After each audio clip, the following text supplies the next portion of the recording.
KPBS On Demand is supported by Splatero, helping homeowners pay off debt or for home improvements by offering streamlined access to your home's equity with no additional monthly payments or new debt. Splatero provides a lump sum payment in exchange for a share of your home's future value. Learn more at splatero.com.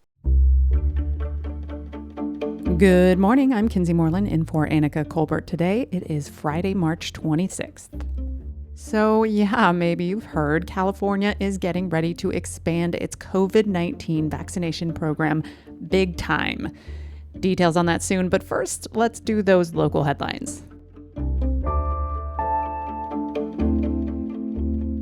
California Assemblyman Rob Bonta has been chosen by Governor Gavin Newsom to be the state's next Attorney General.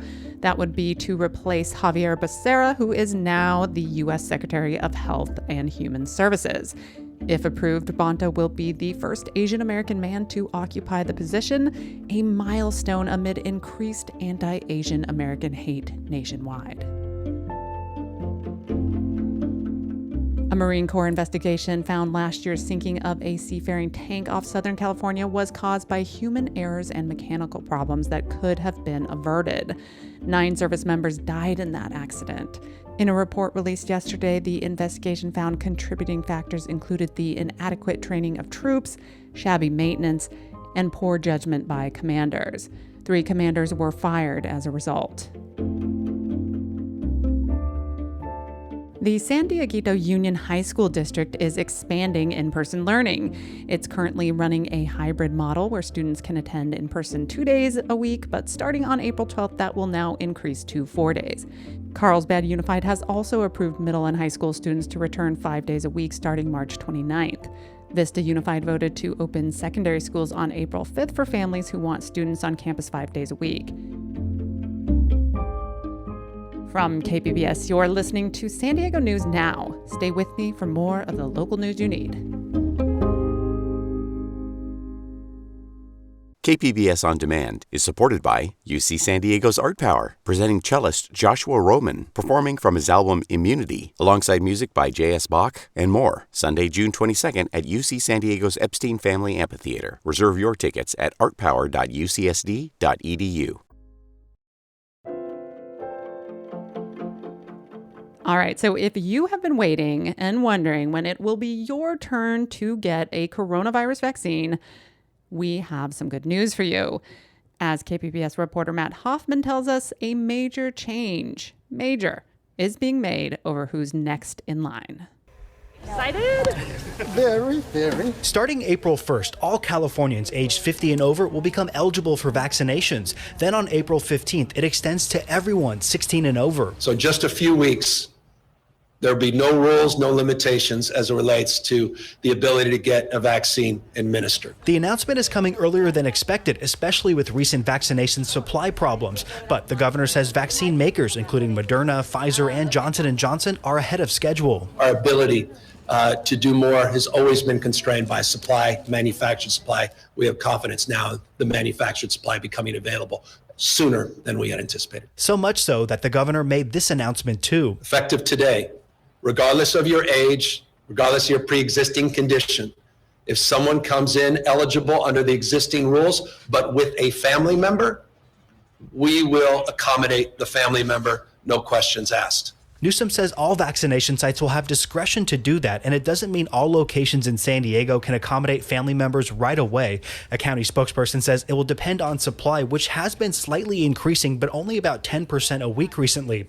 Reacting to the eligibility expansion, Scripps Health CEO Chris Van Gorder says if there's sufficient supply, then it's a good idea. If not, he's worried about the frustration people will have who can't find appointments, saying in those cases, people are often angry at those delivering vaccines and not those making the rules. I know folks are frustrated because it's very hard to get a first dose appointment right now.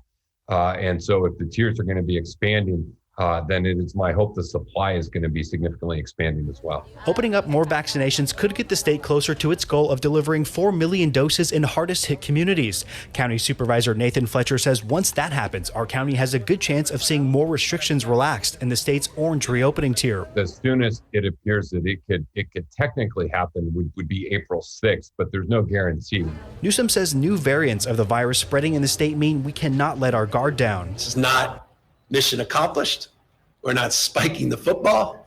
This is not time to take down your guard or literally, as is the case, take off your mask. President Biden has also signed the Save Lives Act, which allows the VA to provide vaccinations to all veterans, their spouses, and caregivers. It's estimated there are more than 200,000 veterans in San Diego County alone. Their numbers are separate from the county ones, which are now showing more than 31% of San Diegans 16 and over have gotten at least one dose, while just under 20% are fully vaccinated. Matt Hoffman, KPBS News. Unaccompanied children who've made the trip to our southern border will start arriving at the San Diego Convention Center this weekend. Adults experiencing homelessness who've been staying there have now all been moved to other shelters in the city. Here's KPBS reporter John Carroll with more. Hundreds of children up to 17 years old will soon be arriving at the convention center, probably as soon as this weekend. And this is a humanitarian issue. These are children who have a legal right to be here. And I think we've all been shocked by the pictures of the conditions they're in CBP detention facilities. The Biden administration says it's sending families back. But when it comes to children without their parents, the president made it clear today where he stands. The idea that I'm going to say, which I would never do, that if an unaccompanied child ends up at the border, we're just going to let him starve to death and stay on the other side. No previous administration did that either, except Trump. I'm not going to do it. I'm not going to do it. The law says unaccompanied children are not supposed to be held in federal detention facilities for more than 72 hours. That's happening now, so the process of relocating them to more suitable facilities is urgent. Enter the convention center. Earlier this week, Supervisor Fletcher, along with San Diego Mayor Todd Gloria, announced that children, perhaps up to 1,400, will be welcomed to the center. But while here, they will not be allowed to leave the confines of the building. In his YouTube update on Wednesday, Supervisor Jim Desmond sounded a note of concern and resignation. We can't sustain this on and on and on, month after month after month. This just can't continue to happen like this. But we are where we are. As soon as children arrive, officials say efforts will get underway to send them to family members already in the U.S. We reached out to Convention Center Management for a comment. They referred us to the Federal Emergency Management Agency, FEMA, which will be overseeing the operation. No one got back to us. Both Mayor Gloria and Supervisor Fletcher say the cost of the operation will be borne by the federal government. And the federal government's been clear this is their responsibility and they will pay the full cost associated for it, and I think that is appropriate. The reason the convention center can serve as a temporary shelter is because no conventions are booked until August.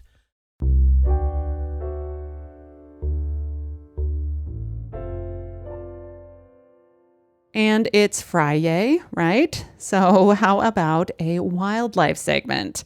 A rehabilitated barn owl is back in the wild at Coronado's Spreckles Park. KPBS reporter Jacob Ayre says the animal was released last night.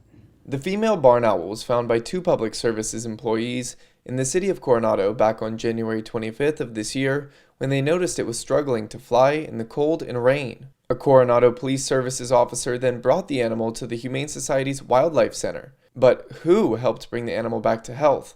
That would be Project Wildlife's Director of Wildlife Medicine, John Enyart. She got some fluids by injection and then was put into an enclosure that just helped her stay quiet and calm. And then, within a day or two, we realized that, at that point, she was ready to go out to the aviary. After nearly 2 months, the barn owl could self-feed and was strong enough to fly again. It was released at Spreckles Park Wednesday night, near where it was found. So yes, it is spring break time, and despite a pandemic, partying students are expected to soon descend on San Diego beaches and the Bay. So local lifeguards and police are putting out some warnings to try to keep everyone safe. KPBS reporter Melissa May has the story. San Diego has more than 40 miles of oceanfront and bay shoreline for lifeguards and police to patrol. But Lifeguard Chief James Gartland has a warning for beachgoers. I mean, San Diego beaches are beautiful, the water looks nice, the sunsets, all of that. But there are a lot of hazards at the local beaches, so you just have to be aware. Spring break in San Diego means increased crowds and more activity in the water. San Diego Police Lieutenant Rick Aguilar says his department will have patrols on the water and on land provide assistance to lifeguards. We just want to make sure that everyone comes out here, they're safe, follow all the safety rules. Many visitors enjoy renting water vessels during their visit to the beach, but officials warn potential renters to make sure the rental company is legal. In all those brick and mortar businesses, those vessels are well maintained, they're safe, there's insurance, they provide some instructions. And one more warning for boaters. Do not drink and boat. Please do not operate a vessel while you're under the influence. Authorities also encourage spring breakers to wear a mask and to social distance. Melissa May, KPBS News. And coming up, theater, music, dance. Our arts editor and producer rounds up this weekend's top 3 virtual events. That's after a little bitty break.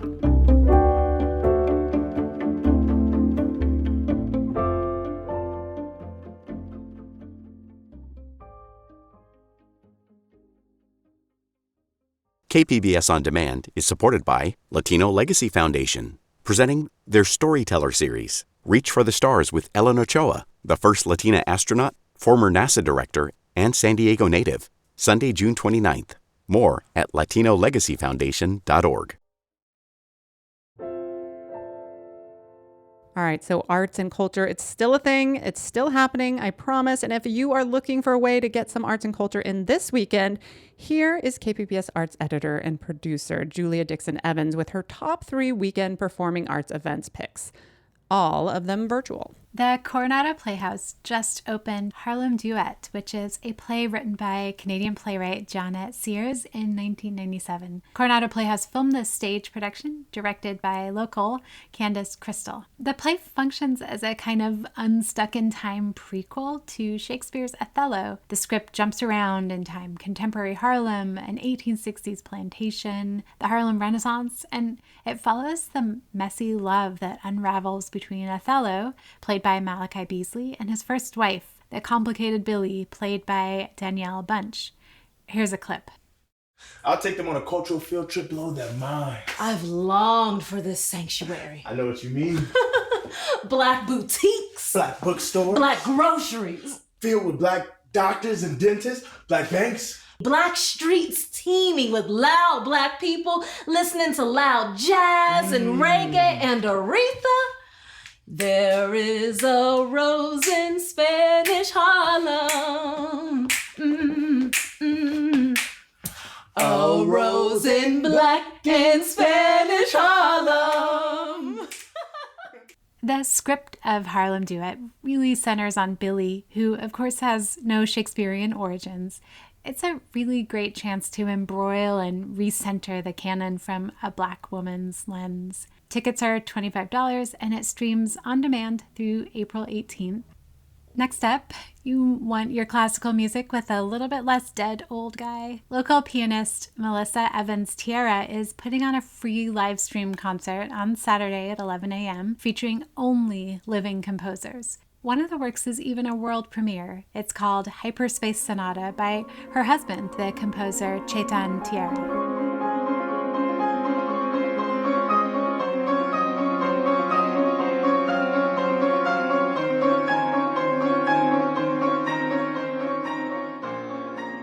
Tierra is a fantastic performer, and I love the selection of works. It's kind of like a cheat sheet of contemporary composers we all should be paying attention to.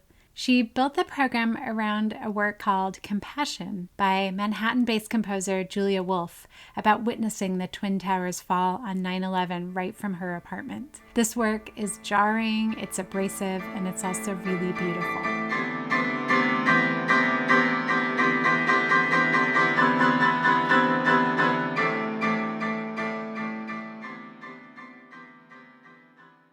And finally, Jeremy McQueen's latest ballet. It's called Wild Act 1. And in it, an incarcerated youth celebrates his 14th birthday behind bars. The work's inspired partly by the protagonist of Maurice Sendak's Where the Wild Things Are children's book, as well as photography and stories of incarcerated young people of color. McQueen, who was raised in Southeast San Diego, launched his dance company, the Black Iris Project, in 2016 in New York. I spoke to McQueen recently, and here is what he said about this work. So this work to me really amplifies the idea that though our bodies might be perceived or incarcerated in so many different facets throughout life, our minds and our imaginations can never be incarcerated. This ballet in particular is a call to action specifically for young Black and brown men to be able to see the beauty of their lives and the beauty of telling their stories no matter what they've been through. The filmed production of Wild Act 1 is available to screen online only through April 4th, so don't miss it. And read my interview with Jeremy McQueen at kpbs.org. And you can find even more art editors' picks and sign up for my weekly KPBS Arts newsletter. Go to kpbs.org/arts. And that's the show. Thanks for listening. We'll be back in your feed early Monday morning.